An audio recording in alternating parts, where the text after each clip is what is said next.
Hello students, आपका स्वागत है मधुकर बायोलॉजी में। आज हम थोड़ा सा हटके टॉपिक से बात करने वाले हैं। हमारे जो सेल्स की सीरीज चल रही है वो चलती रहेगी, लेकिन एक वीडियो जो मुझे बनाना थोड़ा इंपॉर्टेंट था, क्योंकि कुछ दिन पहले मेरा एक दोस्त है जो कि मैथ बैकग्राउंड से आता है। उसने मुझसे पूछा था कि भाई प्लाज्मा थेरेपी क्या है, बहुत चल रहा है आजकल। तो मैंने तब उसको आंसर नहीं दिया। फिर मैंने सोचा कि मैं क्यों ना इस पर डिटेल वीडियो बनाऊँ, जिससे कि मेरे जितने भी जानकार हैं, फ्रेंड्स हैं, सब्सक्राइबर्स हैं, उन सबकी हेल्प हो कि ये सच में प्लाज्मा थेरेपी है क्या। तो मैं आपको बताऊंगा प्लाज्मा थेरेपी क्या है, किस तरह से इसकी प्रोसेस होती है, और क्या ये सच में कोविड-19 का इलाज हो सकता है, क्या ये परमानेंट सॉल्यूशन हो सकता है। तो वीडियो के साथ बने रहिए, वीडियो को पूरा देखिए। मैंने यहाँ पर प्लाज्मा थेरेपी को कुछ सब टॉपिक्स के अंदर डिवाइड किया है, जिससे आपको समझने में बहुत आसानी होगी। मैं जिस तरह से आपको जानकारी दूंगा उससे आप यदि आपका बैकग्राउंड बायो से रिलेटेड नहीं है तो भी आप इसको इजीली समझ पाएंगे। तो देखिए सब टॉपिक्स कौन कौन से हैं। सबसे पहले हम बात करेंगे जो प्लाज्मा थेरेपी के अंदर प्लाज्मा है, उसमें प्लाज्मा का क्या मतलब है, प्लाज्मा क्या है। फिर हम देखेंगे कॉन्वलेसेंट प्लाज्मा थेरेपी क्या है, इस पूरी थेरेपी के अंदर क्या होता है। फिर हम देखेंगे प्रोसेस, किस तरह से इस थेरेपी को प्रोसेस किया जाता है। फिर हम देखेंगे कि क्या सच में कोविड-19 का इलाज हो सकता है। तो सबसे पहले हम बात करते हैं चलिए प्लाज्मा की। तो प्लाज्मा देखिए क्या होता है कि ब्लड का जो हमारे शरीर में रक्त रहता है वो 3 कंपोनेंट से मिलकर बना होता है। पहला आपका प्लाज्मा होता है, दूसरा आपका ब्लड सेल्स होती हैं, तीसरी आपके प्लेटलेट्स होती हैं। इन 3 कंपोनेंट में सबसे ज़्यादा प्लाज्मा पाया जाता है, जो कि 55% बनाता है ब्लड का। उसके बाद आपकी जो ब्लड सेल्स और प्लेटलेट्स हैं वो 45% आपका बनाती हैं ब्लड का। यदि हम प्लाज्मा की बात करें तो प्लाज्मा का 90% जो है वो वाटर होता है, और 7% इसके अंदर आपका प्रोटीन्स पाए जाते हैं। प्रोटीन्स देखिए 4 होती हैं मेनली। वो 4 प्रोटीन कौन कौन सी हैं मैं आपको बता देता हूँ एक बार। एक है आपकी प्रोथ्रोम्बिन प्रोटीन, एक है आपकी फाइब्रिनोजन प्रोटीन, एक है आपकी एल्ब्यूमिन प्रोटीन, एक है आपकी ग्लोबुलिन प्रोटीन। जो 7% है उसमें 4 प्रोटीन पाई जाती है आपकी प्रोथ्रोम्बिन, फाइब्रिनोजन, एल्ब्यूमिन प्रोटीन और ग्लोबुलिन प्रोटीन। जो आपकी ऊपर की 3 प्रोटीन्स हैं ये ब्लड फैक्टर में काम करती है, ब्लड क्लॉटिंग फैक्टर में। जहाँ पर भी हमारे कट लग जाता है उसके बाद हम देखते हैं 5 या 7 मिनट के बाद जो ब्लड है वो बहना बंद हो जाता है। वो क्यों होता है? क्योंकि अगर रक्त का थक्का बन जाता है तो वो थक्के को बनाने में जो मेन भूमिका होती है वो 3 प्रोटीन की होती है। एक आती है आपकी ग्लोबुलिन प्रोटीन, ये क्या करती है? एंटीबॉडीज बनाती है। तो आपने समझ लिया कि प्लाज्मा क्या होता है। अब हम दूसरे सब टॉपिक्स की बात करेंगे जिसका नाम है कॉन्वलेसेंट प्लाज्मा थेरेपी। कि कॉन्वलेसेंट प्लाज्मा थेरेपी क्या है। तो सबसे पहले हमको इसमें एक टर्म है कॉन्वलेसेंट, इसको समझना होगा। कॉन्वलेसेंट को यदि मैं आपको बहुत सरल भाषा में समझा दूँ, इसका मतलब ये होता है कि मान के चलिए कोई एक रोगी है जो किसी भी रोग से पीड़ित है, ठीक है। वो कॉमन फ्लू हो सकता है, नॉर्मल जुकाम खांसी से हो सकता है। अब वो क्या कर रहा है कि वो अपने रिकवरी मोड में है। वो 7 या 8 दिन के बाद खुद से ही वो ठीक हो गया है, किसी तरह का उसने ट्रीटमेंट नहीं लिया है। तो वो क्या कर रहा है, अभी रिकवरी मोड में है। उसकी जो बॉडी है वो 100% मोड में नहीं है, वो अभी रिकवर कर रहा है, उसकी बॉडी अभी रिकवर कर रही है। तो उस जो प्रोसेस को बोलेंगे, उस जो स्थिति को बोलेंगे, उस कंडीशन को बोलेंगे हम कॉन्वलेसेंट। अब हम बात करते हैं प्लाज्मा थेरेपी, यानी कि जो कॉन्वलेसेंट जो कंडीशन में जो व्यक्ति रह रहा है उसके प्लाज्मा का हम यूज़ करेंगे इस थेरेपी के अंदर, इसलिए उसको बोला जाता है कॉन्वलेसेंट प्लाज्मा थेरेपी। अब हम देखें कि कोई भी पर्सन बिना किसी ट्रीटमेंट के कैसे ठीक हो जाता है। तो जिस तरह से हम देश में सुरक्षित रहते हैं सेना की वजह से, जो कि हमारी सैनिक काम करते हैं, हमारी सुरक्षा करते हैं, उसी तरह से हमारी जो बॉडी है उसके अंदर भी एक सेना काम करती है। उस सेना का जो सिस्टम है उसे बोलते हैं प्रतिरक्षा तंत्र, इम्यून सिस्टम। इसके अंदर क्या बहुत सारे सैनिक पाए जाते हैं, उन सैनिक का नाम है एंटीबॉडीज़। यहाँ पर 2 टर्म काम आएंगे आपके, एक आएगा आपका एंटीजन, दूसरा आएगा आपका एंटीबॉडी। मैं इनको आपको सरल भाषा में समझा देता हूँ। देखिए पहला टर्म है आपका एंटीजन, दूसरा है आपका एंटीबॉडी। देखिए 2 टर्म है। एंटी का मतलब हम सब जानते हैं विपरीत, जो हमारे विपक्ष में है उसको हम एंटी बोलते हैं। जन को यहाँ हम जनता से कनेक्ट करेंगे, यानी कि जो भी पर्सन है, जो भी लोग हैं, जो भी हमारे विपरीत है, उसको बोलते हैं हम एंटीजन। यदि हम बॉडी की केस में बात करें तो जो भी हमारी बॉडी के बाहर के पार्टिकल्स हैं वो सब हमारी बॉडी के लिए एंटीजन है। वो कोई भी वायरस हो सकता है, वो कोई भी बैक्टीरिया हो सकता है, कोई भी प्रोटोजोआ हो सकता है, कोई भी धूल के कण हो सकते हैं, ठीक है, ETC। जो भी बाहर का हमारी बॉडी के बाहर का है वो सब उसके लिए एंटीजन है। अब हम बात करें एंटीबॉडीज़ की, तो देखिए मान के चलिए कोई भी हम पर हमला करेगा, कोई भी हम पर अटैक करेगा, तो सबसे पहले हमारा जो काम होगा वो बचाव करना होगा। उसके बाद हम उस पर अटैक करेंगे पलट के। तो यदि हम बात करें हमारी, तो यदि हमारी बॉडी अच्छी नहीं होगी, ठीक से नहीं होगी, तो हम उस पर ना तो हम अपना बचाव कर पाएंगे, ना ही हम उस पर अटैक कर पाएंगे। तो उसके लिए हमें सबसे पहले बॉडी बनानी होगी। एंटी यानी कि जो विपरीत, सामने वाला जो विपक्षी पार्टी है उसके लिए हमें बॉडी बनानी होगी, उनको बोलेंगे अपन एंटीबॉडीज। सेम यही केस हमारी बॉडी के अंदर होता है, जो भी एंटीजन है उसको मारने के लिए, उसको खत्म करने के लिए एंटीबॉडीज़ बनती हैं, उन्हें हम एंटीबॉडीज़ करती हैं, एंटीबॉडीज़ कहते हैं। ये एंटीबॉडीज़ ग्लोबुलिन प्रोटीन के द्वारा बनती हैं। इनकी हम थोड़ी सी डिटेल में बात करें तो इनकी जो शेप होती है वो बाई शेप होती है। देखिए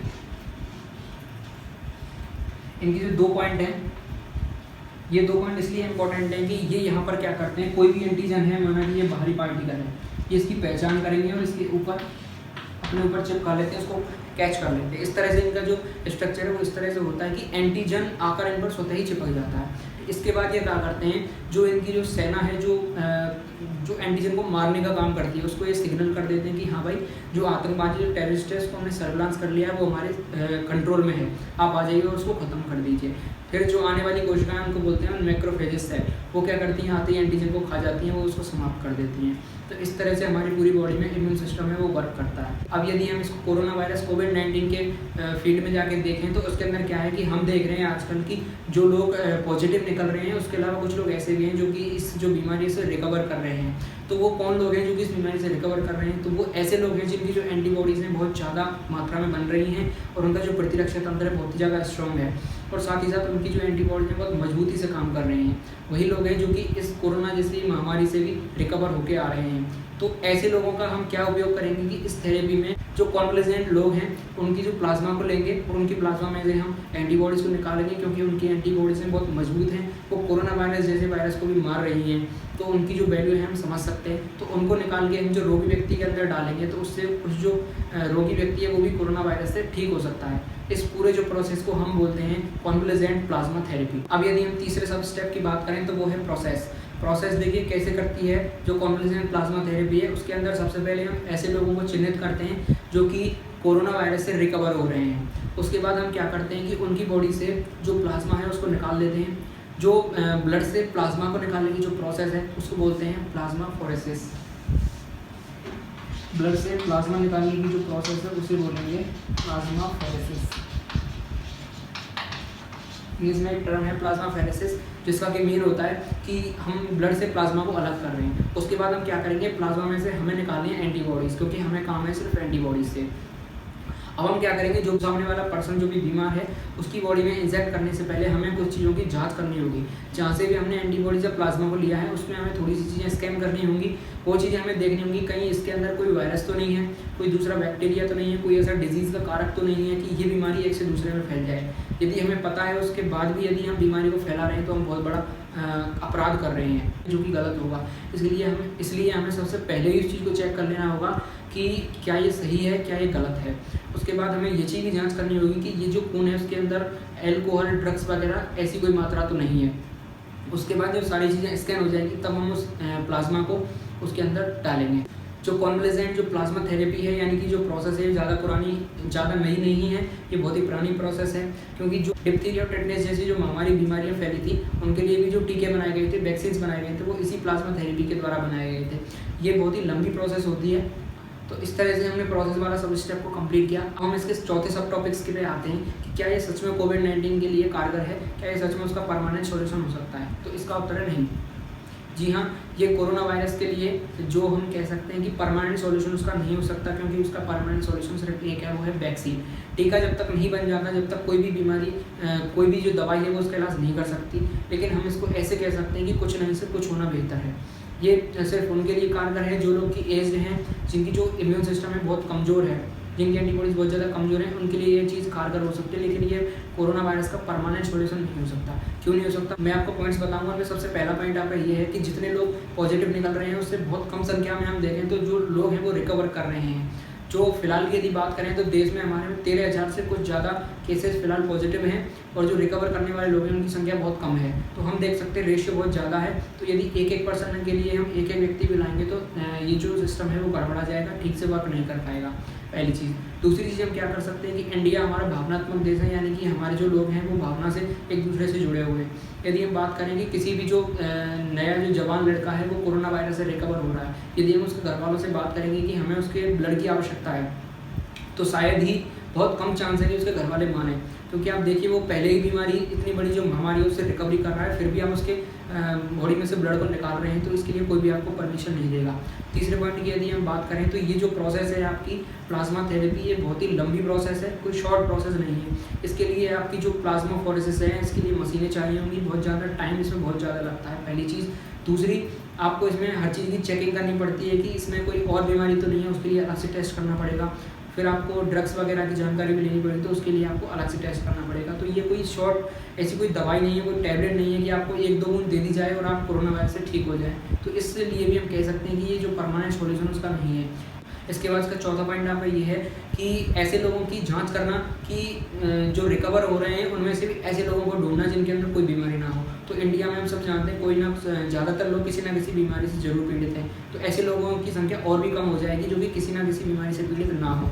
तो इसलिए ये चीज़ प्रैक्टिकली पॉसिबल नहीं है, लेकिन हम इसको ऐसे समझ सकते हैं कि एक जो पॉइंट है वो ऐसा है जहाँ पर हम इसको कुछ नहीं से कुछ में कंसीडर कर सकते हैं। जैसे कि जो एज्ड है, जिनकी एज 60 या उससे ज़्यादा है, तो वो लोग क्या करेंगे कि उनके जो इम्यून सिस्टम है ऑटोमेटिकली बहुत वीक होता है और उनमें बहुत सारी बीमारियाँ पहले से होती है, जिससे शुगर होता है, उनके हम कह सकते हैं ब्लड प्रेशर की बीमारी होती है, डायबिटीज़ की उनके अंदर समस्या होती है। तो उनके लिए ये चीज़ कारगर हो सकती है कि जो रिकवरी करने वाले जो लोग हैं उनका जो एंटीबॉडीज लेकर उनके अंदर डाला जा सकता है। तो जो एज्ड वाले जो लोग हैं वो वेंटिलेटर तक उनकी स्टेज ना पहुँचे, वहाँ पर हम उनको क्योर कर सकते हैं। कैसे? हम सब जानते हैं देश में वेंटिलेटर की संख्या बहुत कम है, तो हम ऐसे लोगों को वेंटिलेटर पर जाने से रोक सकते हैं। क्योंकि जो और बीमारियाँ, ऐसा नहीं है कि और बीमारी की छुट्टी हो गई हो, जैसे कैंसर है आपका, तो और जो बड़ी बड़ी बीमारियाँ जिनके लिए वेंटिलेटर की जरूरत पड़ रही है वो बीमारी भी साथ ही साथ लोगों में हो रही है, वो बीमारी छुट्टी पर नहीं गई है।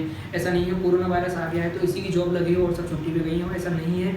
वो सारी बीमारियाँ भी साथ ही साथ चल रही हैं। तो जो पर्सन ऑलरेडी वेंटिलेटर पर हैं उनको हम खाली नहीं कर सकते, और जो नए लोग आ रहे हैं उनको हम वेंटिलेटर पर लाएंगे तो वेंटिलेटर बहुत कम बच जाएंगे। इसलिए हम इनको टेम्परेरी हम इसको सॉल्यूशन कह सकते हैं। ऐसे लोगों के लिए जिनको हम वेंटिलेटर तक नहीं पहुंचने देना जा सकते, उनके लिए ये चीज़ कारगर हो सकती है। तो आज की वीडियो में हमने सिंपल वे में ये चीज़ देखी कि प्लाज्मा थेरेपी क्या होती है। आई होप आपको ये वीडियो अच्छी लगी होगी। आप देख रहे हैं वर्तमान में जो देश के हालात में बहुत ख़राब हैं, 13,000 से ज़्यादा केसेस आ चुके हैं। आप घर में रहिए, सुरक्षित रहिए, मेरी आपसे हाथ जोड़ के अपील है।